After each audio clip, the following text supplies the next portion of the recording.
आपको जिंदगी में जो कुछ भी चाहिए या आपकी जो भी समस्या है, आप श्रीमद् भगवत गीता की ये 25 बातें ठीक से सुन समझ लो। आपकी हर इच्छा पूरी होगी, हर मुश्किल आसान होगी और आपका हर दुख दूर होगा। गीता का ये ज्ञान अमृत से भरा है, जो इंसान के मरे हुए मन और जीवन में एक नई जान डाल देता है। मैं गारंटी के साथ ये बात कह सकता हूँ कि जो कोई भी इन 25 बातों को ध्यान से पूरा वीडियो के अंत तक सुनेगा, उसे अपनी हर समस्या का हल मिल जाएगा, उसे वो सब कुछ मिल जाएगा जो वो पाना चाहता है।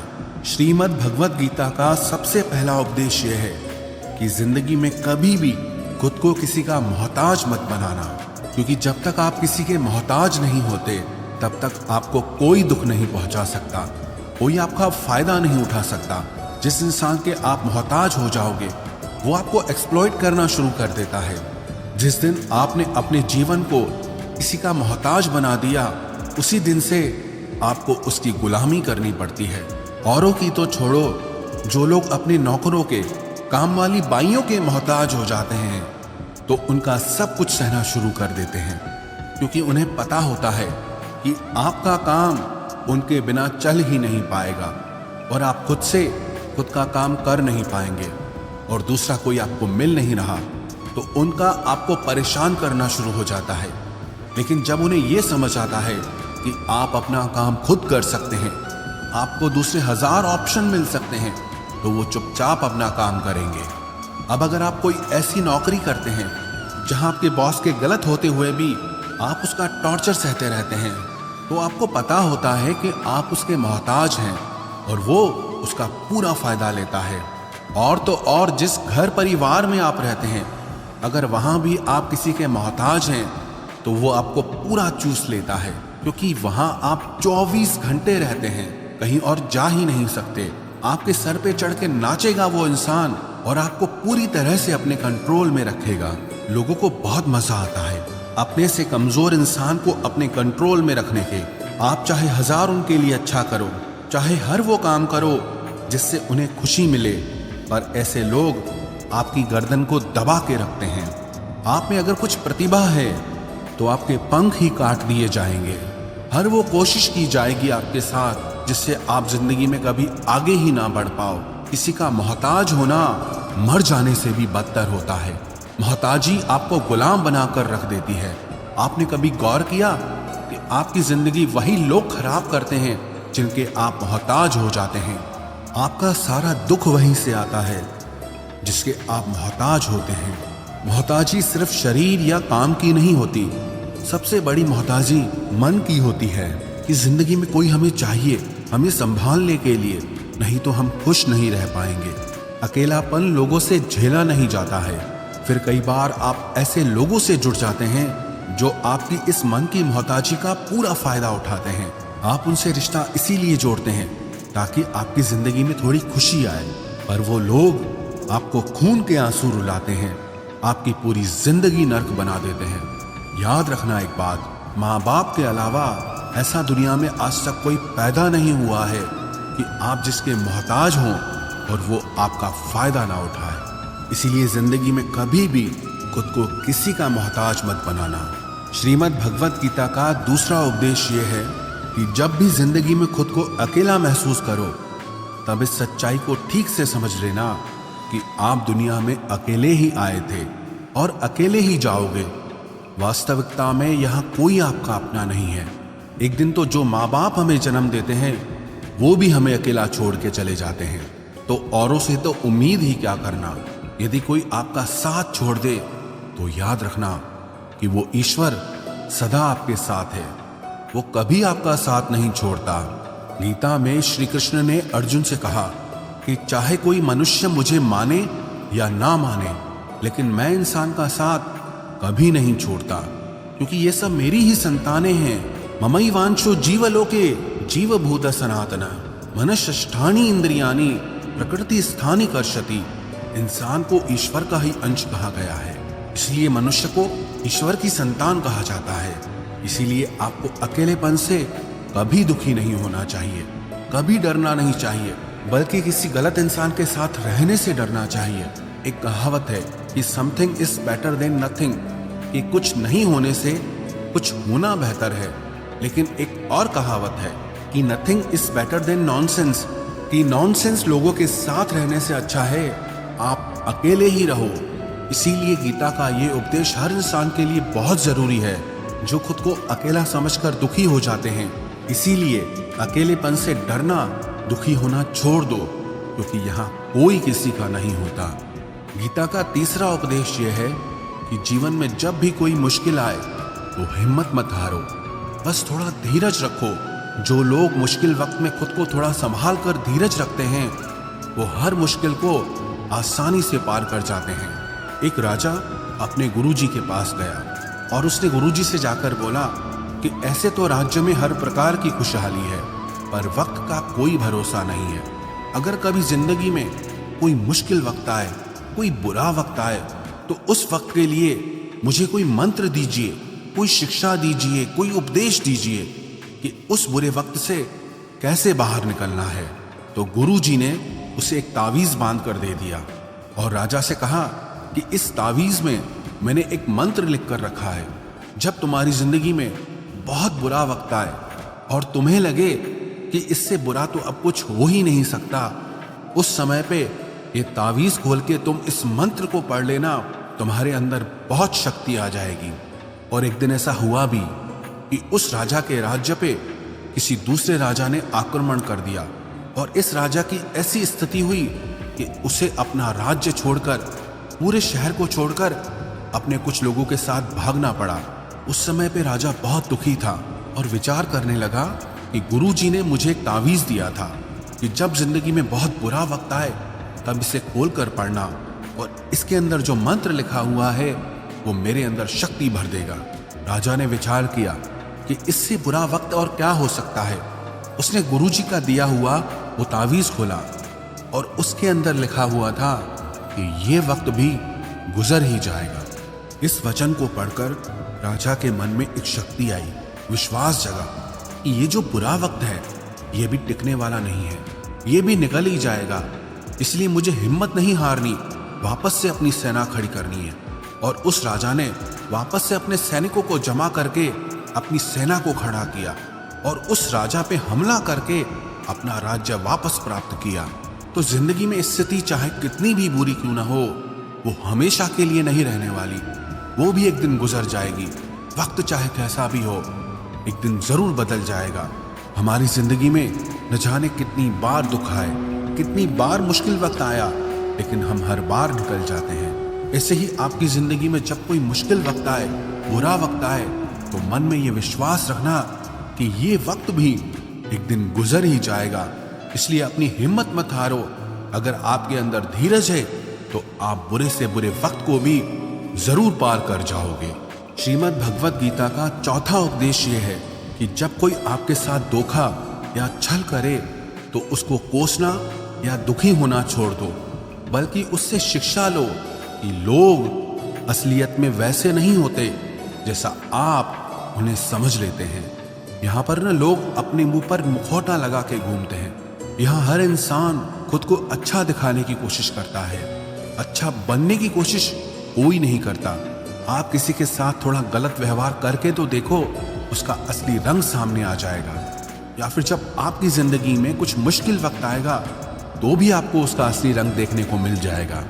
इसीलिए किसी पे भी जल्दी भरोसा नहीं करना चाहिए, किसी से भी इतनी उम्मीद नहीं लगानी चाहिए कि बाद में हमारा दिल ही टूट जाए। क्योंकि दुनिया के ये लोग ना कभी किसी के हुए हैं और ना कभी किसी के होंगे। अपना दिल उस ईश्वर को समर्पित कर दो, फिर देखना आपका दिल कोई नहीं दुखा पाएगा। श्री कृष्ण ने अर्जुन से गीता के 12वें अध्याय भक्ति योग में कहा है, मय्येव मन आधस्तव मयि बुद्धिम निवेशय, कि हे अर्जुन, तू अपना मन, अपनी बुद्धि, अपना दिल मुझ में लगा दे, फिर देखना तेरा दिल कोई नहीं दुखा पाएगा, कोई तेरा दिल नहीं तोड़ पाएगा। याद रखना, इस दुनिया में आप जिससे भी सबसे ज्यादा दिल लगाओगे, सबसे ज्यादा दुख भी आपको वही इंसान देगा। क्योंकि इस दुनिया में ना दिल की कोई कदर नहीं है, भावनाओं की कोई कदर नहीं है। यहाँ कदर होती है मतलब की, फायदे की, कि आपसे किसी का क्या फायदा हो सकता है।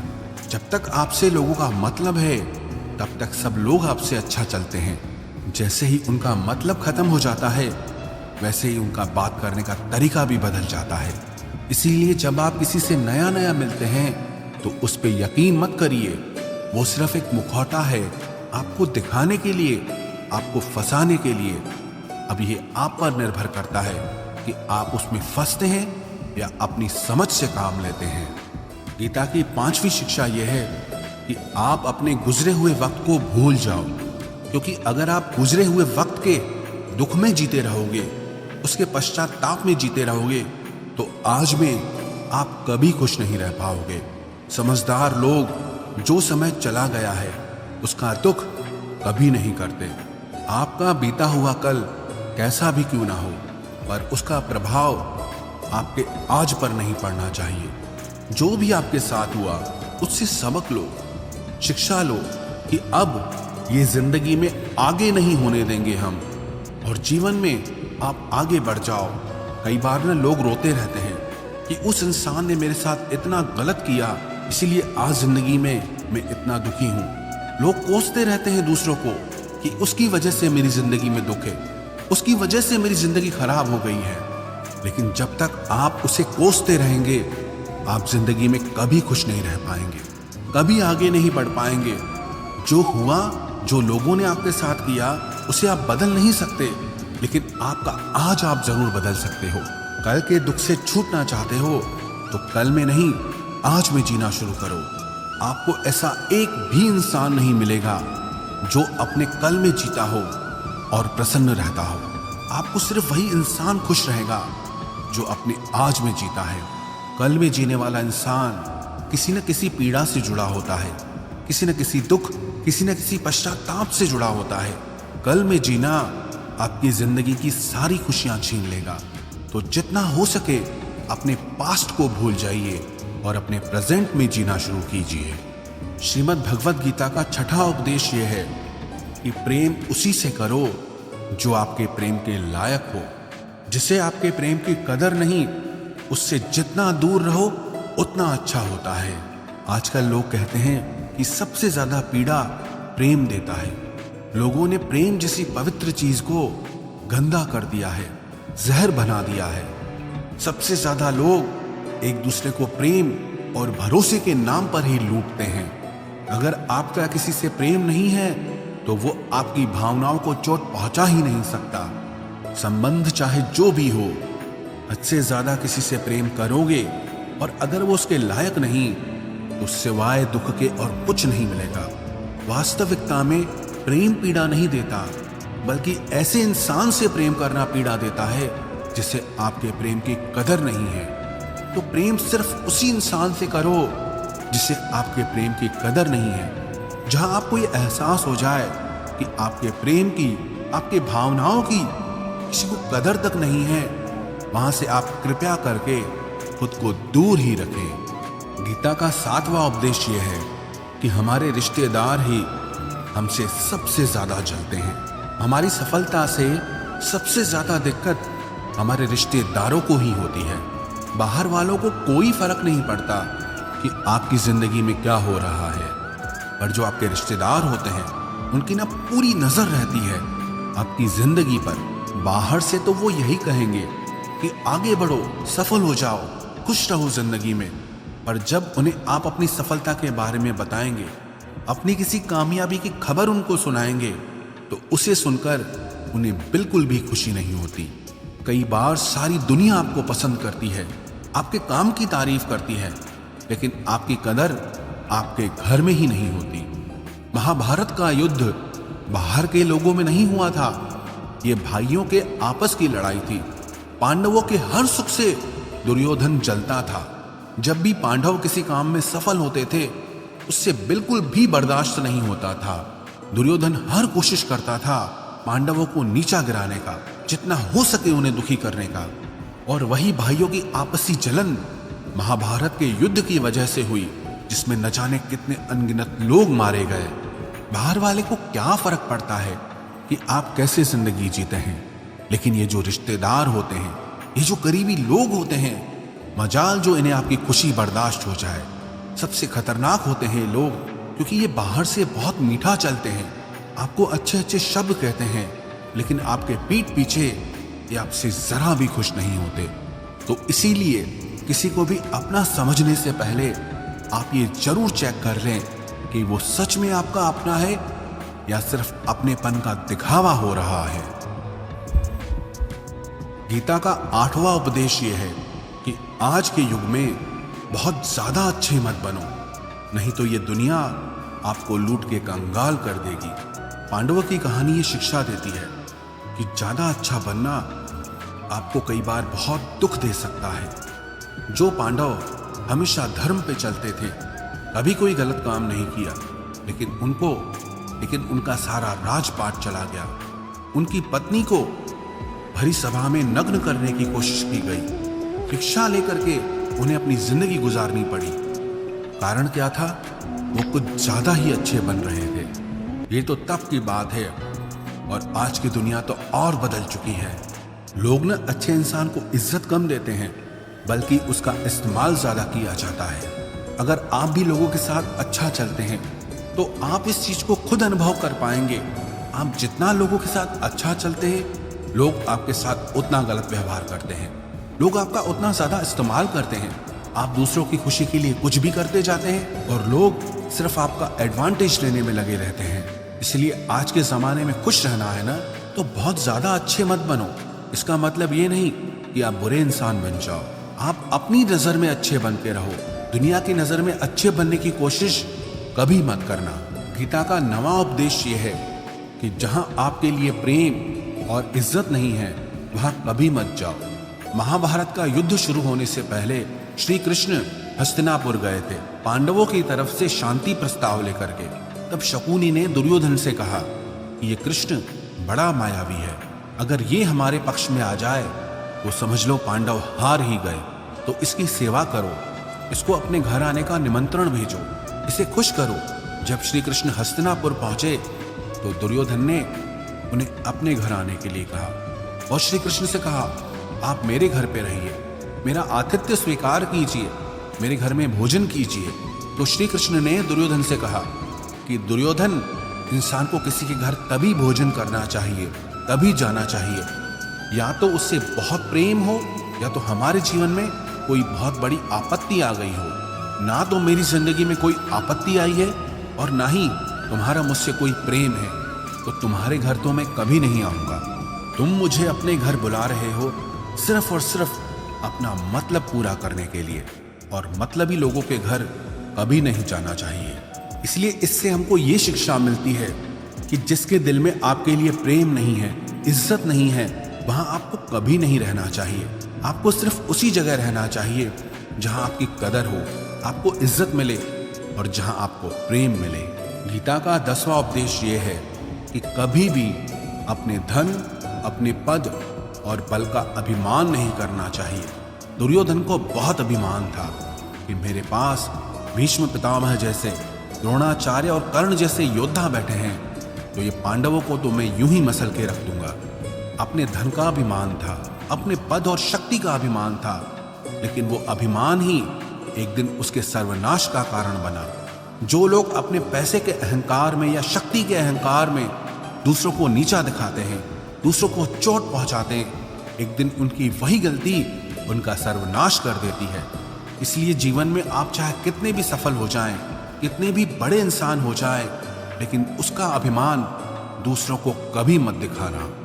गीता का 11वां उपदेश यह है कि जो दूसरों के साथ छल करता है, उसका अंत बहुत बुरा होता है।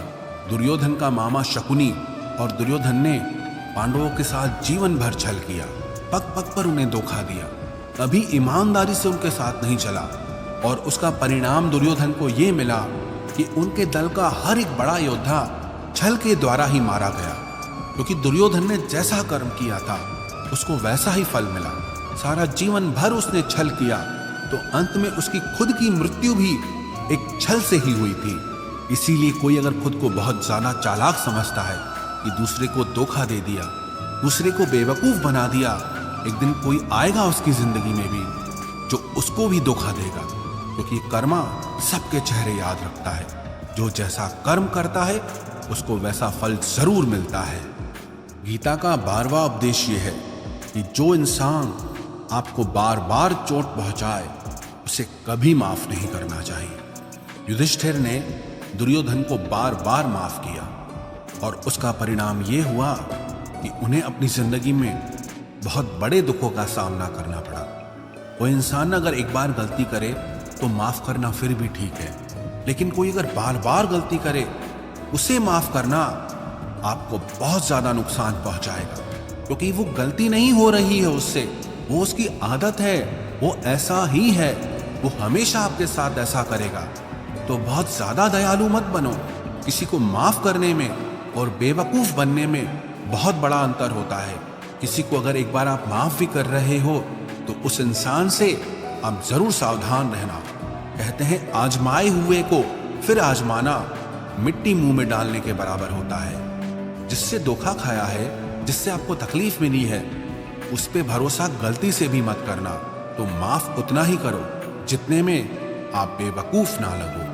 गीता का 12वां उपदेश यह है कि अपनी खुशी और अपना दुख हर किसी के आगे जाहिर नहीं करना चाहिए, क्योंकि लोग आपकी खुशी पे नजर लगा देते हैं और आपके दुख में आपकी हंसी उड़ाने लगते हैं। आपकी खुशी से कोई खुश नहीं होता, लोगों को जलन होती है। हर आंसू आंख में लाया ना करो, हर जख्म सबको दिखाया ना करो। यहाँ लोग हाथ में नमक लिए फिरते हैं, इसलिए अपना हर दर्द सबको दिखाया ना करो। लोग तो बैठे ही हैं दुखी इंसान को और दुखी करने, और जो खुश है उसको तकलीफ पहुंचाने के लिए।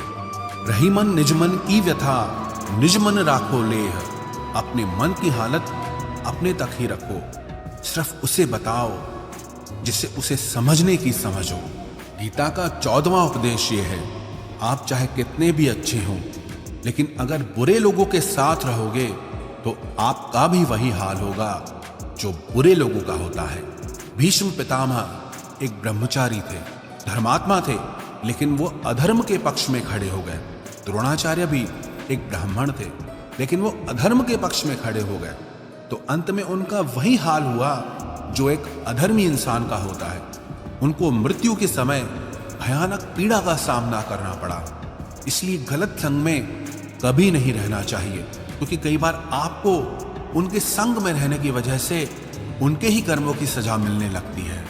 फिर आपको समझ नहीं आता कि मैंने तो कुछ किया भी नहीं, मैं तो खाली इनके साथ रहता हूं, मुझे दुख क्यों मिला। बुरे लोगों का संग आपकी जिंदगी में कभी खुशी नहीं लाएगा, इसलिए हमेशा अच्छे संग में रहना चाहिए। गीता का 15वां उपदेश यह है कि मूर्ख और दुष्ट लोगों को कभी ज्ञान नहीं देना चाहिए। इससे उनके अहंकार को चोट लगती है और वो आपके लिए मन में वैर भाव रख के बैठ जाते हैं और वक्त आने पर आपको ही नुकसान पहुंचाते हैं। गीता का 16वां उपदेश है कि किसी से भी हद से ज्यादा लगाव कभी मत रखना। दुर्योधन के पिता धृतराष्ट्र का राजगद्दी से बहुत ज्यादा लगाव था। राजगद्दी के आगे उन्हें कुछ भी दिखाई नहीं देता था और गद्दी के लिए उनका वो हद से ज्यादा लगाव और मोह पूरे राष्ट्र को ले डूबा, अनगिनत लोगों की मौत का कारण बन गया। आप भी जब ऐसे ही किसी के पीछे हद से ज्यादा पागल हो जाते हैं तो वो चीज आपको मिले या ना मिले, लेकिन आपकी जिंदगी जरूर खराब कर देती है। गीता का 17वां उपदेश यह है कि क्रोध मनुष्य का सर्वनाश कर देता है। क्रोधी इंसान का कोई मित्र ही नहीं होता, हर इंसान उससे दूर भागता है, उसके सारे रिश्ते समाप्त हो जाते हैं। जो इंसान अपने क्रोध को नहीं संभाल सकता वो जिंदगी में कुछ भी संभाल नहीं सकता। गीता का 18वां उपदेश है कि अपने मन को शांत रखना सीखो, क्योंकि अशांत मन जीवन में सिवाय दुख के और आपको कुछ नहीं देने वाला, और एक शांत मन आपको जीवन में प्रेम और आनंद ही देगा। दुख और सुख सिर्फ शांत और अशांत मन के परिणाम है।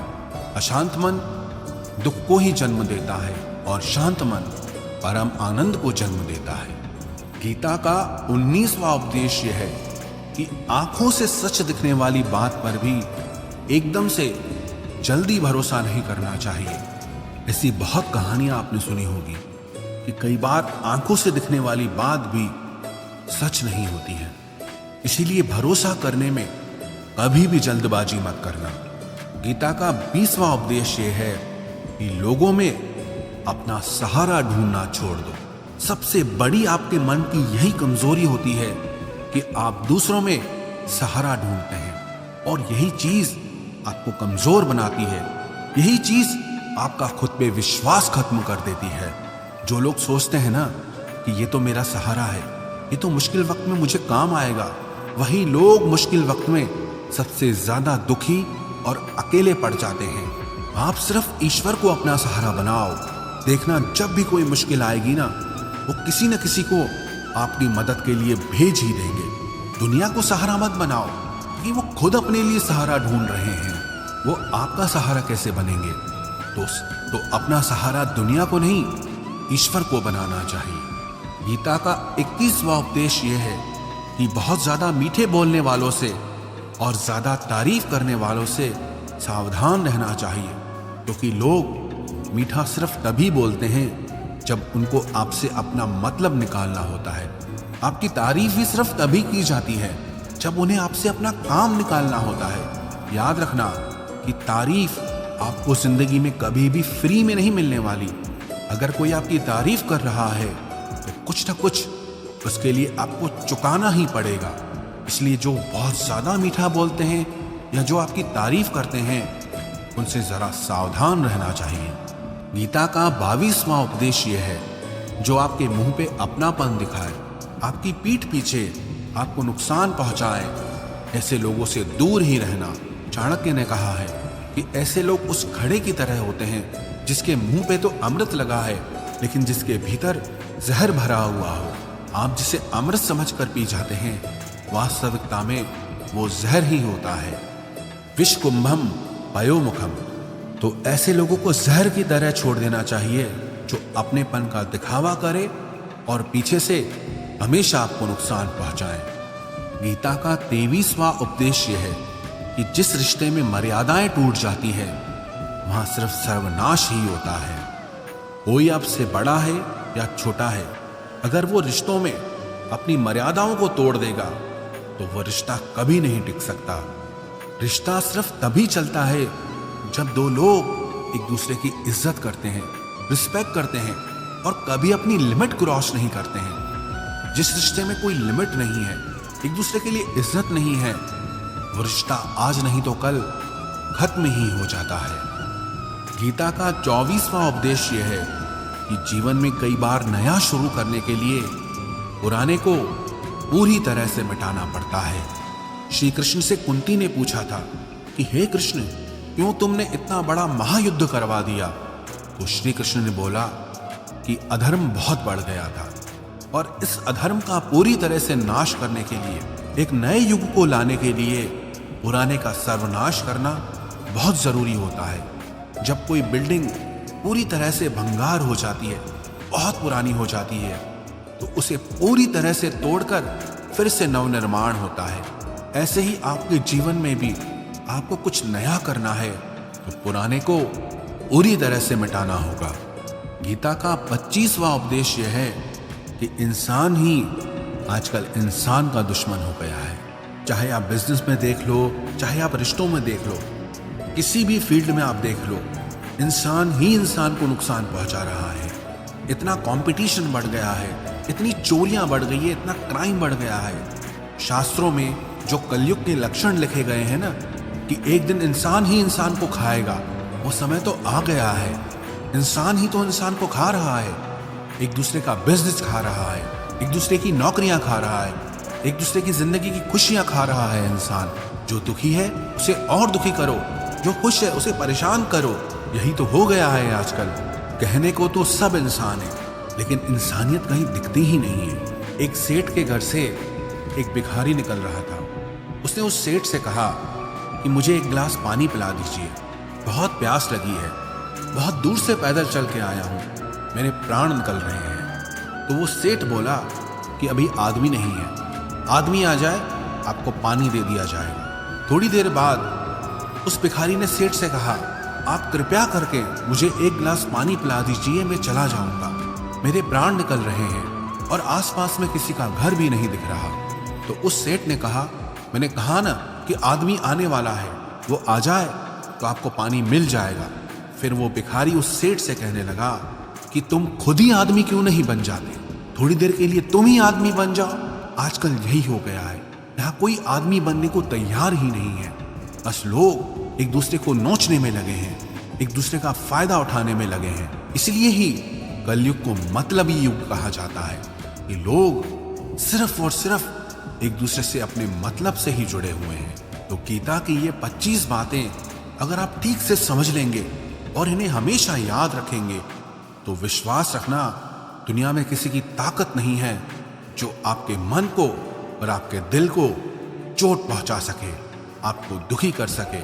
ये 25 शिक्षाएं अगर आप हमेशा याद रखोगे तो जिंदगी में हमेशा खुश रहोगे।